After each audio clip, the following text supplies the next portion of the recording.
Hey there, I'm Sherry. Right now I'm living at my folks' place with my 4th grade son and my 2nd grade daughter. Why, you might wonder? Well, my husband, Dwight, the kids' dad, has this irksome habit of barking orders without realizing the blood, sweat, and tears I pour into keeping our home shipshape. It got to the point where he started ignoring us to such an extent that he'd even label our kids brats. I've no use for that kind of husband and dad. The kids, too, aren't exactly fans of a dad who'd blow off the playdates he'd promised them to prioritize his golf and boozing sessions instead. Even with all the broken promises, he would always be grumpy when interacting with our son and daughter who didn't fawn over him. Naturally, that attitude just made them even more distant. But my frets weren't just about my self-absorbed husband. Hey, Sherry, my house's roof has been springing leaks lately. I'm mulling over some renovations. My mother-in-law, Teresa, filled me in. Sure, the house she resides in is far from picture perfect. It's a 50-year-old relic that's crumbling fast because she's not exactly a domestic goddess. When her husband Jason was alive, being a corporate bigwig, they hired help to keep the house spick and span. But after he passed, all that came to a halt.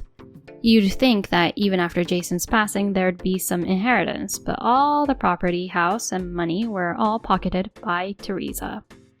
And the instant she got her hands on the inheritance, she started globetrotting every week. I tried to caution her against splurging so wildly, but she just chuckled, saying, "How I spend my money is my own business. Are you fretting about the money you'll get when I kick the bucket? Don't sweat, I'm not leaving you guys a dime," while plotting her next jaunt. Looking back, I guess I managed to keep my marriage with Dwight afloat and raise our son Ken and daughter Marie, not owing to my husband or Teresa, but likely thanks to Jason. Unlike Dwight, who could care less about his own kids, Jason was always fussing over Ken and Marie. He was the one who would tag along with them to pick and purchase their school bags. It was Jason who filled in to escort them to the theme park when Dwight was knocked out by his lame excuse of a hangover. Ken and Marie were more bonded with their granddad than their real dad. I guess Dwight and Teresa felt like third wheels around my presence and that of my children. Once Jason took his last breath, I lost the one who would watch over the kids when my weekends were tied up with work. When I would nudge Dwight to babysit because I had work, he'd retort, "Why are you asking me? You've never asked before. Ask my mom." However, if I tried to rope in Teresa to babysit, she'd snap back. "Why are you asking me? I didn't sign up for my son's marriage to you to be saddled with this kind of hassle." I guess the apple doesn't fall far from the tree. They even dodge responsibility in the same way. I just had to shake my head at that. Ultimately, I had to lay bare the situation to a mom friend, whose kids always played well with mine, and she agreed to look after my little ones until I could scoop back from work. She was super understanding and told me, "I know it's rough on you. We gotta have each other's backs when we're in a pinch." Her words were a massive weight off my shoulders. It boggled my mind that strangers were nicer to my kids than my husband or mother-in-law. Shouldn't parents be head over heels for their kids? Shouldn't grandparents dote on their grandkids? Acknowledging this fact hit me with how off base Dwight and Teresa truly were.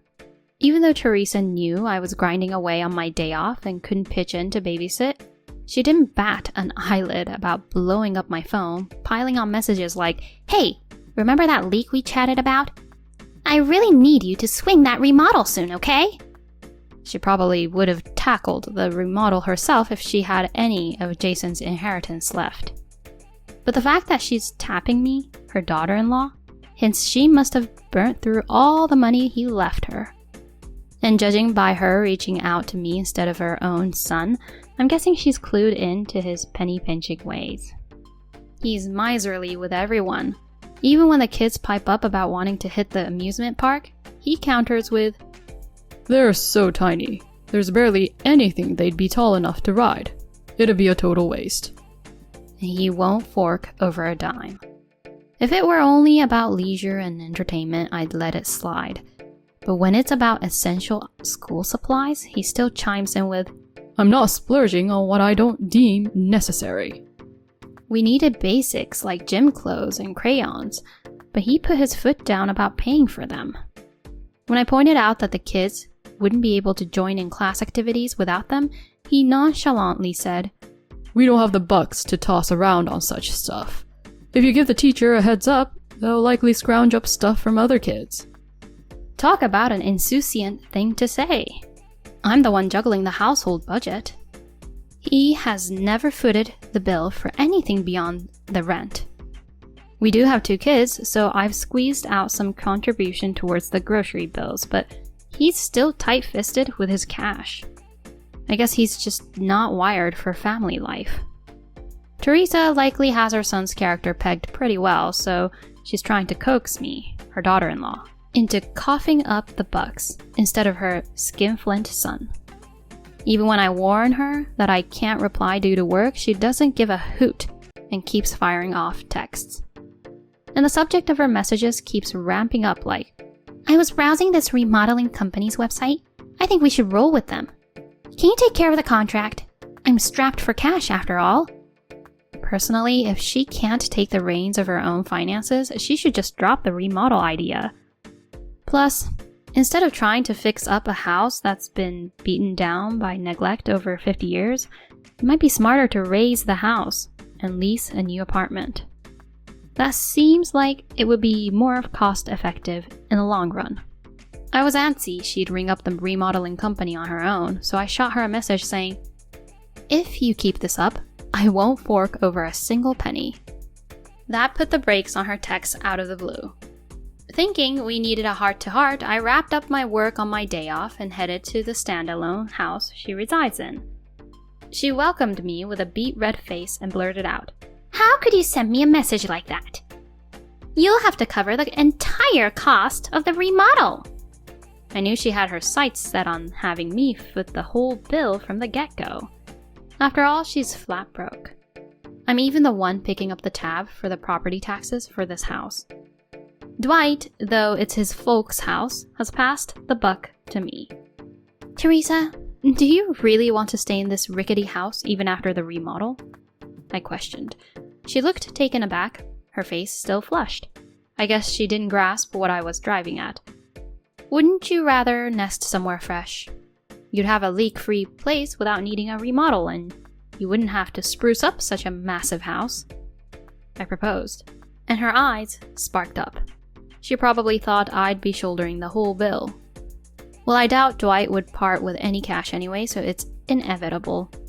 It's better than her hiring a remodeling company alone. I can't let the kid's grandma end up behind bars for not footing the bill for a remodel, so I opted to cover the rent and let Teresa move into an apartment. She promised she'd hand over the land and house to me, so I resolved to knock down the ramshackle house. I did spill the beans to my husband, but he was either texting someone or lost in a game on his smartphone and didn't seem to be tuned in to me. I realized that he wouldn't genuinely listen when it came to money matters, so I didn't waste breath trying to make him understand. Then 3 months later, something unfolded. Believe it or not, Dwight went and blew the money I'd been tucking away in a bank account for Ken and Marie at a hostess bar. It was money that I had been carefully saving up for their future, since they'd soon be moving on to middle school, high school, and eventually college. How could you do such a thing? I never shared the PIN number. I caught a glimpse of it when you were shifting funds. Whoa, hold on. That's not cool. Give me a break. We're hitched. Your earnings are also mine. Plus, you've been stashing money under the pretense of savings, but I'm sure it's from the cash you've been siphoning from me each month. Even after he dishes out money, it's barely enough to cover the rent and fill the fridge. But it seems like he somehow conjured up the notion that he was holding us up and even socking away money on his salary. Are you kidding me? I can't save money from what you hand me. The money I saved is from me diligently. Quit the harping. I've been thinking, why should I support a woman I don't have feelings for anymore and kids who aren't even cute? From now on, I won't fork over a single cent to you guys. After hearing him spit out such words, I felt my patience snap inside. I realized he didn't give a hoot about me or the kids, which pushed me to think enough is enough. I can't stand this life anymore. I'm heading back to my folks' place, I declared, glaring at him. But he just smirked and retorted. Fine. Take the brats with you. And sign the divorce papers. He then slid the divorce papers, already inked with his signature, my way. I guess he'd been mulling over divorce for a bit. I heaved a sigh. Being hitched to such a man would only stymie the kids' development. I don't need a guy who raised the money I've saved for the kids. With that thought, I quickly pulled myself together. If you're angling for a divorce, you'd better refund all the money you splurged. If not, I'll sue you. I'll clue in my lawyer about you draining our savings. I'll also spill the beans to the person who set us up and who's on your office team. And my folks too. At that point, he seemed to think it was more of a headache to tackle everyone's remarks than to reimburse me. He scowled, irked, but conceded. All right, I get the picture. You want your dough back, right? Such a royal pain. I'll ink the divorce papers once I verify the funds have landed in my personal account, I stipulated. The next day, he hit the bank and wired the money into my account. The fact he could square up in full right away suggests he had a decent amount in his account, yet he still dipped into the kids' savings. Clearly, he's not cut out to be a dad. I signed off on the divorce papers, scooped up the kids, and booked it straight back to my parents' place. En route, I swung by the city office to lodge the divorce papers. Just like that, Dwight and I were history. He waived his parental rights, so we've cut all ties with Dwight and Teresa. I spilled everything to my parents before I landed home. Turns out, they'd been fretting about us all along and instantly urged me to come back. As soon as I touched base home, I rang up a real estate agent. Technically, Dwight was footing the bill for the house we had bunked in, so that stayed as is. But I had been coughing up the rent for the apartment Teresa bunked in, so I kicked off the process to pull the plug on that lease. I'd also been covering her cell phone bill, so I resolved to cancel that as well. I figured I won't be hearing from her anymore. The real estate agent happened to be a buddy, so I managed to pass a message along to Teresa that read, "Since we're divorced now, I won't cover the rent anymore. If you need a hand, hit up your son." According to an acquaintance at the real estate office, she was reluctant to vacate the apartment. I suppose a life where everything's catered to her without lifting a finger might have been pretty cushy for her. But they let her know that if she hung around any longer, they'd have to call the police. So with a bit of a huff, she gathered her things and made a beeline for her son's place. I couldn't help but think, man, he's probably gonna flood me with messages. And sure enough, after a long day on the grind, I noticed I had 55 missed calls on my cell. Turns out my phone was buried deep in my bag and I hadn't noticed. It kind of creeped me out how persistent he'd been trying to reach me. So, I decided to check out the voicemails. Hey, what on earth is happening? Why is Mom dropping in at my place? She's saying she's been turfed out cause her old pad doesn't exist anymore and you've pulled the plug on her apartment. If he'd pieced together that much of the conversation, he should have quickly cottoned on that since we're divorced, there's no rationale for me to be footing the bill for his mom anymore. But he just kept tossing blame my way. Find a place for Mom to crash, stat. I'm not signing up to bankroll her. Even though it's his own mom, I was floored at what he was spouting. Honestly, he should be thankful that I'm not hounding him for a refund for all the money I've shelled out on her over the years. But I bet he couldn't care less about the bucks I've dished out. He's just that sort of man. I headed home without returning his call. The next day, I scrapped my old cell and upgraded to a new one. There's zero chance Dwight will manage to reach me now. And even if he takes a crack at it, his messages won't reach me.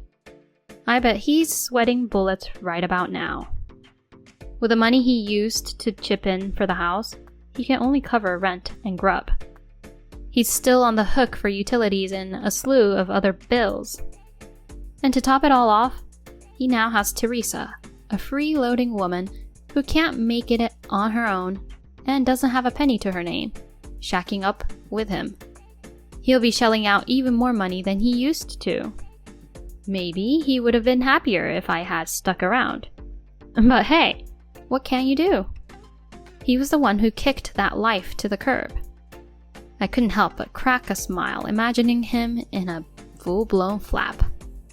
A month down the line, Dwight finally twigged that I'd switched my phone number and pitched up at my parents' place.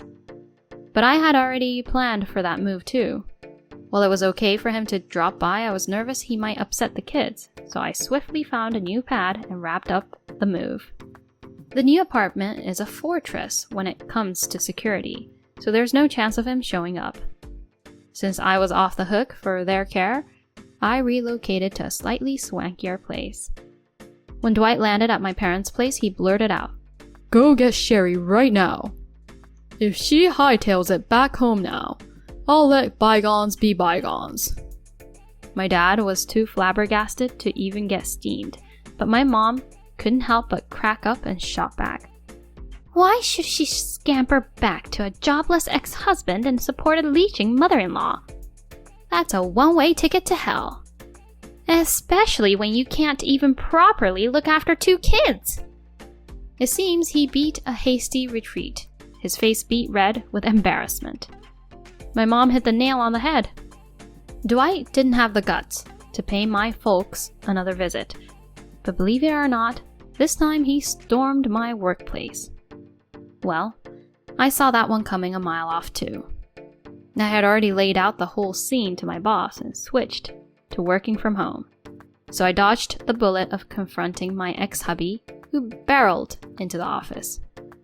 But despite the receptionist repeatedly telling him I wasn't at work, he spat out, You're all probably shielding her.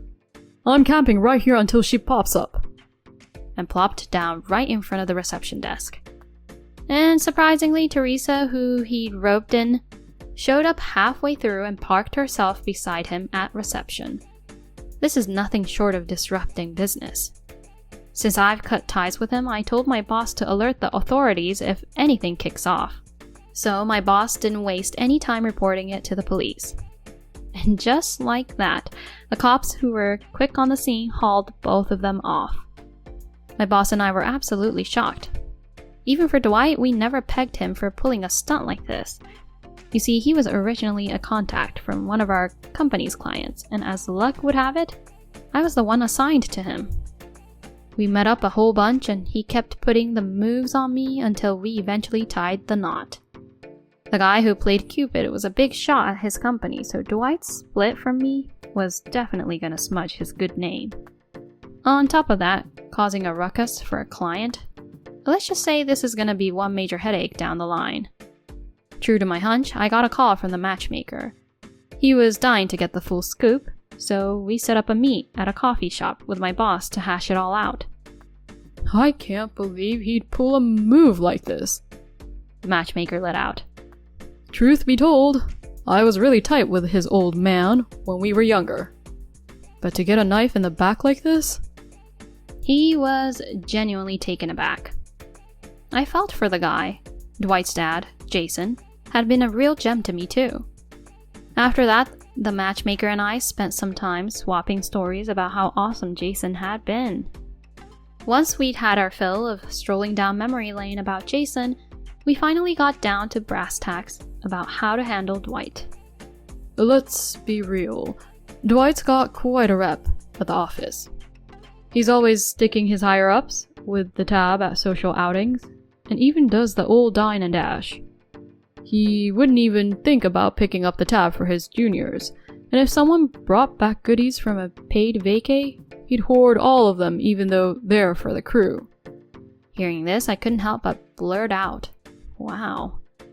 So his penny-pinching ways weren't just at home. He was tight-fisted through and through, yet he had the nerve to splash out at hostess clubs and dip into someone else's stash. I was speechless. This kind of behavior is probably why folks give him a wide berth. All this while, out of respect for his dad, I've been picking up his slack, but that ends now. He's stirring the pot with the companies we do business with and even getting the cops mixed in. We can't have folks like that on our team. Leave it all to me, he declared as he took off. Later, I got a progress report from him. After Dwight was sprung by the police, the company laid it on the line: either get shipped off to a remote branch or quit. Unable to afford the loss of his job, he supposedly upped sticks to a more regional spot with his mother. I got the lowdown that he won't be able to get near us or crash our company ever again. As for me, I've put him and his mom out of my mind, and now I'm living the quiet life with my 2 kiddos.